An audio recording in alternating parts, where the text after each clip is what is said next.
there are many types of offers. So there are obviously free offers and then there are paid offers. So free offers are one of the ways to first educate and kind of flow in new clientele, right? It moves people closer to the sale. It helps incentivize potential clients to enter your ecosystem, and it's aimed at attracting attention, generating leads, which we'll get into in a moment, and building trust within your target audience.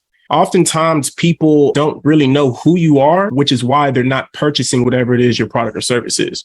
So free offers give you that opportunity to show people what you have to offer, show people how you can help them while essentially still being able to actually gain their attention and gain their trust. And like I said, it's also a good way as to generate leads because like I said, I'm pretty sure a lot of people on here that have a family, that have children, brothers, sisters, whatever, right? But let's just say you have children and they are in a bad neighborhood and bad school. And I say, hey, I have a free, and this would be a free offer to incentivize them. I have a free consultation. This could just be a school, right?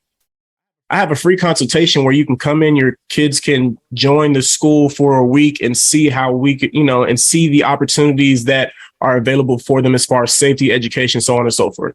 For one, who wouldn't want their child to have a better opportunity to learn and a better chance in life, right? But then the fact that it's free to first just come in and see how it is. Now you're more incentivized to, okay, let me see what this actually has to offer rather than I can just come up to you and say, hey, I see that you're in a bad area, in a bad school, but I have this private school or I have this amazing school where we offer X, Y, and Z, but it costs $1,000 just to put your name on the application.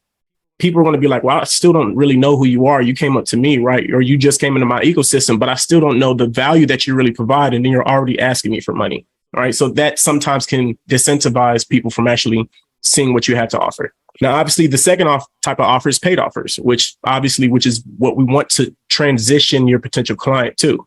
Paid offers should be positioned in packages and presented in a way to make your brand the obvious choice when buying, right? And I said this earlier. You want to make that irresistible offer, that you want to make any paid offer an irresistible offer. So this obviously requires the customer to make a monetary investment, but it also shows that they're more serious about the product or service when they're purchasing a paid offer, right? I was always told when you pay attention.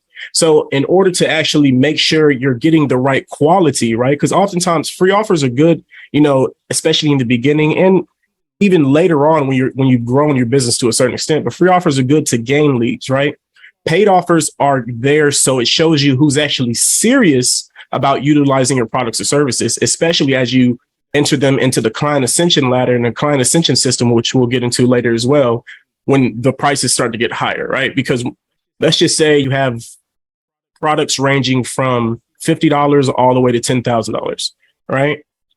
You don't want to waste time talking to somebody on a $10,000 offer if they haven't shown some type of commitment to make that type of investment, right? Because obviously, if somebody's going to pay $10,000, it takes a little bit of time and work to get to them. But I don't want to spend 30 minutes, an hour, or a day talking to you if I know that you're essentially not going to utilize my products and services.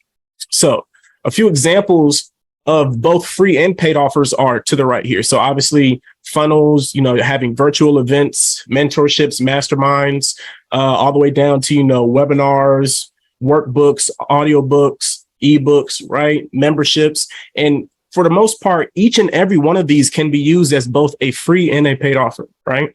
Even things such as high ticket mentorships and high ticket masterminds. It kind of goes to the school example I was giving earlier, giving them a 1 week free access to see what your mentorship is about, right? They actually get to sit on every single call for that week's time frame.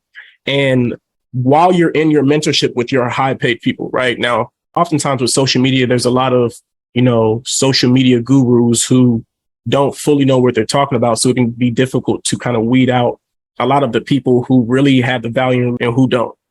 That weak access to the mentorship is kind of like taking away the fluff, and they really get to see if your product or service is what they're looking for and if your product or service is what you say it is. Obviously, if the value is there, it's not going to be an issue.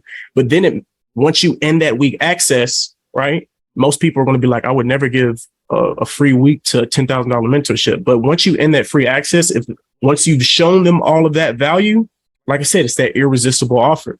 They will feel stupid not trying to find a way to get back in, right? Now, obviously, you have to cultivate a good community. You have to make sure that the value is there, that the execution is also there, right? You can give somebody value all they want, but if you're not helping them execute on that value, it's still not really that full irresistible offer. But obviously stacking all of those things up is really what can push people to then, okay, go from that free offer to the paid offer. Another way to know how to properly craft your offer, right? Now, obviously, you want to make sure you have every proper component of building it, right? It's not just putting something together and say, hey, I'm going to do this, and then I'm just going to hand it out. You have to actually take the time to properly craft the offer specifically tailored to your target audience and to who you're actually providing value to, right? Because you don't want to be so broad and say, oh, I want to help a wide range of people and I want to, help them with this and help them with that. And then you're all over the place, right? Because then it makes your offer seem too weak because you're trying to touch on so many things, but you're not giving a very in-depth solution to any of the problems. You're just touching the shallow aspect of it, right? So the first thing, and obviously what I think is one of the most important things, is you need to design a compelling headline and message, right? So the most important thing is creating this because it grabs their attention and clearly communicates the value and the benefit of whatever that offer is, right? So it needs to be concise, compelling, and tailored to resonate with your target audience, using persuasive language and emotional triggers / pain points that help engage potential customers. Now, why is the messaging in the headline the most important thing? Because that's the first thing they see when they see your offer, right? When they see you, the first thing that comes to their mind or the first thing that catches their attention is whatever you tell them, right? So if you have a very weak or soft message or soft headline, right? If you don't have something that catches their attention, then it's easy for them to just keep scrolling or keep swiping past you. Think about it, right? I'm sure everybody has social media. I'm sure everybody's on TikTok, Instagram, Facebook, whatever it is you use, right? But when you're scrolling through content, that first 3 to 5 seconds is what catches your attention and has you continue watching the content, right? It's that compelling headline or message or visual or whatever it is that you're seeing initially that continues to catch your attention after the fact. And you have to do the same thing with your offer. Your first impression matters. You can't change your first impression. You can't do over a first impression. It's the same thing when it comes to your business and how you present your message to them, right? Because if they see you initially and they kind of classify you with the rest of the people that's being salesy and the rest of the people who are just, in it for a buck, because let's be real, people can sense that. They just, once you try to change your message and come back to them later, that's still going to be the first thing that they have in their mind, right? So you need to make sure you figure out your target audience and understand who your ideal avatar is, right? An ideal avatar is literally an imaginary person that you essentially create for your business. You want to give them a name, literally an age, a gender, what they do for a living, what their hobbies are, what they foods they like, everything. You literally want to create an imaginary person simply to sell to, right? Because once you do this, this is literally the person that you're actually presenting all of your headline, all of your messaging, all of your offers, everything you're crafting and creating for your business. You're creating it for this one person.